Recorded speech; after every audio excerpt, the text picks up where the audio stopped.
ঝিনাইদহে citizen foundation পরিচালিত citizen school Jhenaidah শাখার ৬ বছর পূর্তি উপলক্ষে নতুন ব্যাচের নবীনবরণ অনুষ্ঠিত হয়েছে।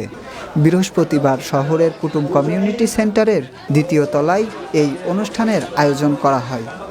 ক্যাডেট কলেজে যে সমস্ত ছেলেমেয়েরা লেখাপড়া করে তারা যেহেতু মেধাবী, তাদের কাছ থেকে এই সমাজে দেওয়ার মতো অনেক কিছু আছে।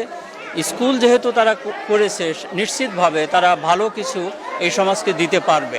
সিটিজেন স্কুলের শুরু থেকে হেভি গ্রুপ পরিবার সাথে থাকে।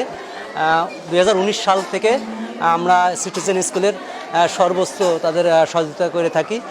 আজকের এমন দিনেই 19 সালে আমাদের নিজ অফিস সান্ডা গার্ডেনে তাদের এই সেরিমনি করার সুযোগ করে দিয়েছিলাম। মেহেদি হাসান ইমন, আমি সিটিজেন ফাউন্ডেশনের এক্সিকিউটিভ ডিরেক্টর। আর সিটিজেন স্কুল এটা আমাদের এডুকেশন প্রোগ্রামের আন্ডারে। আমাদের 3টা স্কুল আছে, ঝিনাইদহ, বান্দরবন এবং কুয়াকাটাতে।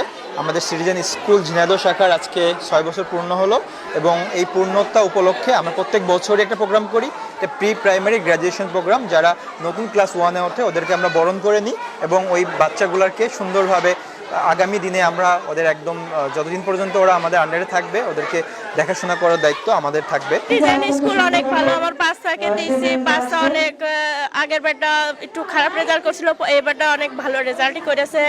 একটা বাচ্চাকে দিয়েছি, আর একটা বাচ্চাকে দেওয়ার আশায় আছে। আমি চাই যে সিটিজেন স্কুলের মাধ্যমে আমার বাচ্চা অনেক দূরে যাক। আর যারা পরিচালনা করছে তাদেরকে ধন্যবাদ জানাই যে প্রত্যন্ত এলাকা থেকে সুন্দরভাবে সুন্দর পরিবেশে এইভাবে বাচ্চাদেরকে শিক্ষা দেওয়ার জন্য। খুব ভালো লাগছে, আমি এখানে এসে খুশি হয়েছি। আমি বার্ষিক পরীক্ষায় পাশ করে পুরস্কার পেয়েছি। এ সময় জেলা তথ্য officer Abu Bakkar, professor BM Rezaul Karim, Aid ফাউন্ডেশনের পরিচালক Tarikul Islam Palash, morning bell children একাডেমির পরিচালক শাহিনুর লিটন, হেভি গ্রুপ ফাউন্ডেশনের প্রধান নির্বাহী জাহান রিমন আরও অনেকেই উপস্থিত ছিলেন। এ সময় সিটিজেন স্কুলের প্রতিষ্ঠাতারা বলেন, সিটিজেন স্কুল একটি অলাভজনক প্রাথমিক শিক্ষা প্রতিষ্ঠান।